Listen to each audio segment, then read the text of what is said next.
Hello प्यारे साथियों, आपकी अपनी यूट्यूब चैनल उदयपुर क्लासेस पर एक बार फिर से हार्दिक स्वागत अभिनंदन है। प्यारे साथियों, बात करने वाला इस सेशन के अंदर सीईटी के द्वारा होने वाली परीक्षाओं के लिए उसके अंदर विद्यार्थियों को शामिल करने के लिए फॉर्मूला तैयार कर दिया गया है। तो प्यारे साथियों, क्या कुछ फॉर्मूला है, किस तरीके से विद्यार्थियों के साथ धोखा अन्याय हुआ है और सिर्फ इनका सिलेक्शन होगा। कट ऑफ के लिए मैंने क्यों लिखा है कि रुला दिया, फाइनली सब खत्म हो गया विद्यार्थियों के लिए। बात करूंगा सेशन के अंदर आपके लिए और आपके बारे में। बिल्कुल जुड़े रहिएगा सेशन के अंदर, अंत तक सारी चीज़ें क्लियर हो जाएगी। प्यारे साथियों, सीईटी की मुख्य परीक्षाओं के लिए फॉर्मूला है वो तैयार हो चुका है। आप सुबह से ये है वो आप लोगों के क्या देख रहे हो, वायरल देख रहे हो। सुबह से इस पर बहुत सारे वीडियोस बन रहे हैं, लेकिन मैंने एनालिसिस किया, इसके अंदर दोनों पक्ष लिए, मैंने विद्यार्थियों का नुकसान फ़ायदा दोनों देखे, उसके बाद ये वीडियो आप लोगों के लिए मैं लेकर आया हूँ। चीज़ तो आप सबने देख ही ली है, क्या कुछ बात है, क्या कुछ फॉर्मूला है। फॉर्मूला यही है कि भाई सीईटी के अंदर जो टॉप 15 गुना विद्यार्थियों को लिया जाएगा। जो भी भर्ती आएगी, सपोज करो 10,000 पदों पर भर्ती आएगी, तो 10,000 का 15 गुना सीईटी के विद्यार्थियों को लिया जाएगा। यानी 15 गुना विद्यार्थी वे होंगे सीईटी के जो टॉप होंगे, 15,000 है ना, 15 गुना विद्यार्थी जो सीईटी के अंदर टॉप होंगे। जैसे मान लेते हैं कि 10,000 पद की कोई भर्ती आती है, इसका 15 गुना यानी 1.5 लाख विद्यार्थी, यानी एक रैंक से लेकर 1.5 लाख रैंक तक जितने विद्यार्थी है सीईटी के अंदर, सिर्फ उन्हीं को है वो शामिल किया जाएगा सीईटी वाले मेन एग्जाम के अंदर। तो प्यारे साथियों, आप लोगों को मैंने इस चीज़ बता दी। और दूसरी बात इसके अंदर ये कहा गया है, यदि किसी भी कैटेगरी के अंदर 15 गुना विद्यार्थी नहीं मिलते हैं या पूरे नहीं होते हैं, तो 15 गुना पूरे करने के लिए उससे नीचे भी है वो लिए जा सकते हैं। जैसे 10,000 का गुणा 15 कर दो आप लोग, ठीक है, तो ये 1.5 लाख विद्यार्थी होते हैं। 1.5 लाख विद्यार्थियों के अंदर यदि मान लो कि एससी कैटेगरी विद्यार्थी नहीं आ पाते हैं, एससी कैटेगरी की पोस्ट है आप लोगों के, समझ लो 10,000 में से 1,000 पोस्ट आपकी क्या है, एससी कैटेगरी की है, ठीक है। 1,000 का 15 गुना कितना होता है, 15,000, ठीक है। इन 15,000 के अंदर यदि एससी कैटेगरी के विद्यार्थी पूरे नहीं आ रहे हैं, है ना, 15 गुना के अंदर एससी कैटेगरी के 15,000 विद्यार्थी नहीं आ रहे हैं, ठीक है। समझ लो कि विद्यार्थी आप लोगों के 8,000 ही आ रहे हैं, या मान लो 12-13,000 ही आ रहे हैं, तो इनको पूरा करने के लिए उससे नीचे भी विद्यार्थी को लिया जा सकता है। ये बात तो क्लियर हो गई। इसमें लिखा भी गया, यहाँ आप लोग देख सकते हो कि यहाँ पर ये चीज़ आपको सुबह भी समझाई गई, बहुत सारे चैनल से समझा दी है। यहाँ पर देख लो, ये आपको चीज़ समझाने के लिए लिख भी दिया है, यहाँ पर देख सकते हो आप लोग क्या लिखा है यहाँ पर, कि जैसे कनिष्ठ लेखाकार की भर्ती है 5190 यहाँ पर पद है, ठीक है। इसका 15 गुना आपके 77,850 विद्यार्थी होते हैं जो मुख्य परीक्षा के लिए पात्र होंगे। ये सीईटी के शीर्ष स्कोरर होंगे। 77,850 स्थान वाले अभ्यर्थी का सीईटी का जो स्कोर है, उस स्कोर को प्राप्त करने वाले अभ्यर्थी पात्र होंगे। ऐसा करते समय अगर किसी आरक्षित श्रेणी के 15 गुना अभ्यर्थी उपलब्ध नहीं होते हैं, तो सीईटी स्कोर की सूची से और अभ्यर्थियों को लेकर 15 गुना किया जाएगा। लेकिन अतिरिक्त अभ्यर्थियों का केवल उसी कैटेगरी में ही अंतिम चयन होगा, समझे। मतलब किसी भर्ती के अंदर 15 गुना विद्यार्थी किसी कैटेगरी के नहीं आ रहे हैं, तो नीचे भी उसे लिए जा सकते हैं ना। लेकिन आप ऐसी कैटेगरी, तो आपको कैटेगरी वही रहेगी, आपकी कैटेगरी चेंज नहीं होगी, आपका सिलेक्शन भी एटलीस्ट उसी कैटेगरी से होगा। ये तो थी बात, आप सबको समझ में आ गई होगी।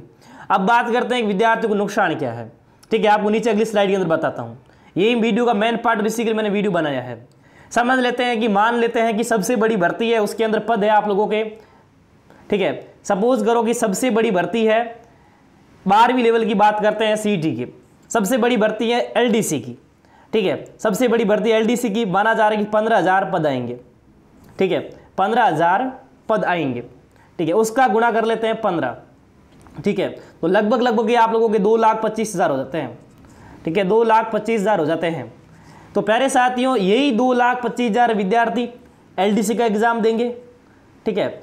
यही 2,25,000 विद्यार्थी आप लोगों के पुलिस का एग्जाम देंगे, ठीक है। यही आप लोगों के वनपाल का एग्जाम देंगे, यही आपके छात्रावास अधीक्षक का एग्जाम देंगे। मतलब हाईएस्ट भर्ती होगी उसी के 15 गुना, समझ सकते हो आप, क्योंकि यही तो आप मन मान सकते हैं ना बात, वही हाईएस्ट भर्ती होगी, वही मतलब कुल मिलाकर के वही विद्यार्थी घूम फिर के 2,25,000 विद्यार्थी हर एग्जाम के अंदर शामिल होंगे। जैसे एलडीसी के आ गए आप लोगों के 10,000 15,000 पोस्ट आ गई, इसके 15 गुना लेंगे, ठीक है। अब जो पुलिस की पोस्ट आती है, समझ लो पुलिस की पोस्ट आ रही है 10,000, ठीक है, इसके 15 गुना ले लो। तो भाई एलडीसी के अंदर तो ये 15 गुना 15,000 के बैठे हैं पहले से ही, ठीक है ना। तो यही 10,000 भी इसी में शामिल है ना, ये 10,000 इसी में शामिल है ना कुल मिलाकर के। शीर्ष स्कोरर आप जब ले रहे हो तो समझ सकते हो इस बात को कि घूम फिर करके जितनी भी पोस्ट आएगी है ना, हाईएस्ट पोस्ट होगी उसी के 15 गुना हर एग्जाम के अंदर बैठेंगे, है ना। कुल मिलाकर के क्या है कि घूम फिर के शीर्ष स्कोरर ही हर एग्जाम के लिए पात्र होंगे, एलिजिबल होंगे।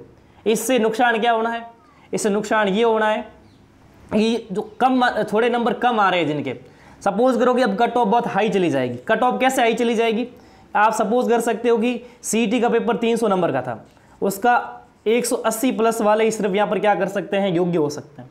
इसके नीचे अब 180 से 179 लाने वाले ने क्या पढ़ाई नहीं की क्या, उसने क्या तैयारी नहीं की है क्या, उसने क्या मेहनत नहीं की है क्या, मान सकते हो। सपोज करो इस बात को आप, है ना। अब मान सकते हो कि यदि इसके अंदर 60 प्लस भी एलिजिबल कर देते हैं तो भी एक बात होती है कि भाई ठीक है ना, 60% विद्यार्थियों को भी एलिजिबल किया जा रहा है। लेकिन 15 गुना विद्यार्थी एलिजिबल करना, सपोज करो कि आप लोग 10 लाख विद्यार्थी परीक्षा दे रहे हैं, ठीक है, उसमें से आप लोगों के 2.50 लाख क्या हो रहे हैं, 2.25 लाख क्या हो रहे हैं यहाँ पर योग्य हो रहे हैं, ठीक है, 2.25 लाख क्या हो रहे हैं, योग्य हो रहे हैं बड़ी भर्ती का माने तो भी। कुल मिलाकर के 2.25 लाख विद्यार्थी ही सब भर्तियों का फायदा उठाएंगे, है ना, सब भर्तियों का फायदा उठाएंगे। 2.25 लाख विद्यार्थी, पीछे 7.5 लाख जो बस आपके लगभग 7,75,000 विद्यार्थी बच रहे हैं, इनको कुछ नहीं मिलेगा, इनको कुछ नहीं मिलने वाला, नथिंग। इनके लिए ऑप्शन खत्म, इनके लिए ऑप्शन खत्म, इनके लिए तो बहुत हो गए ऑप्शन, इनके लिए सब ऑप्शन खत्म। ये अन्याय हो रहा है विद्यार्थियों के साथ में। तो मेरी राय तो ये थी, बाकी आपकी क्या राय है इस फॉर्मूले पर आप मुझे कमेंट करके बता सकते हो।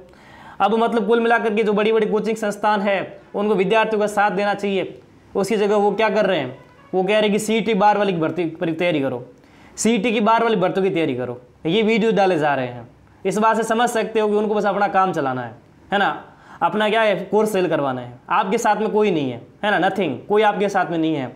उनको बस अब सीईटी के अंदर उनको लगा कि अब मात्र 2.25 लाख विद्यार्थी बैठेंगे, उन्होंने ये प्रचार करना शुरू कर दिया कि सीईटी के बार वाली भर्तियों की तैयारी करो। भाई साहब, राजस्थान का विद्यार्थी राजस्थान पुलिस देगा, ठीक है, राजस्थान का विद्यार्थी राजस्थान पुलिस देता है, उसका एक क्रेज होता है, वो तो खत्म हो गया। उसके लिए सबसे बड़ी भर्ती होती राजस्थान के अंदर, एलडीसी सबसे बड़ी भर्ती होती, वो भी खत्म हो गई। वनपाल वनरक्षक की भर्ती पिछले साल बहुत बड़ी भर्ती है, वो भी खत्म हो गई। तो बताओ राजस्थान के अंदर क्या ही बचा है जो मतलब विद्यार्थी के लिए ऑप्शन है। सबसे बड़ी भर्ती राजस्थान की सीईटी के बार मैं मानता हूं, तो सबसे बड़ी भर्ती मानता हूं सीईटी के बार तो अध्यापक भर्ती परीक्षा है। आप कितना भी वाली मान लो, कितनी भी बात कर लो, लेकिन राजस्थान के अंदर सबसे बड़ी भर्ती सीईटी के बार अध्यापक भर्ती परीक्षा है। इसके लिए भी आप लोगों को पहले बीएसटीसी करो, ठीक है, या बीएड करो, उसके बाद रीट दो, उसके बाद आपकी मुख्य परीक्षा दो। यानी इसके अंदर भी कहाँ मतलब इतना इजी कहाँ है, कुछ भी इजी नहीं है विद्यार्थियों के लिए, नथिंग इज इजी, है ना, कुछ भी आसान नहीं है। आप ये कर रहे हो, आप कुछ चैनल से बता रहे कि आरईसी की तैयारी करो, बस सीईटी बाहर, तो कितने पद आएंगे उसके लिए बताओ, कितने पद आ जाएंगे आरईसी के लिए भाई, जो आपकी 10th प्लस वाली है। मेन पद तो राजस्थान पुलिस है ना, वो तो सीईटी के अंदर है।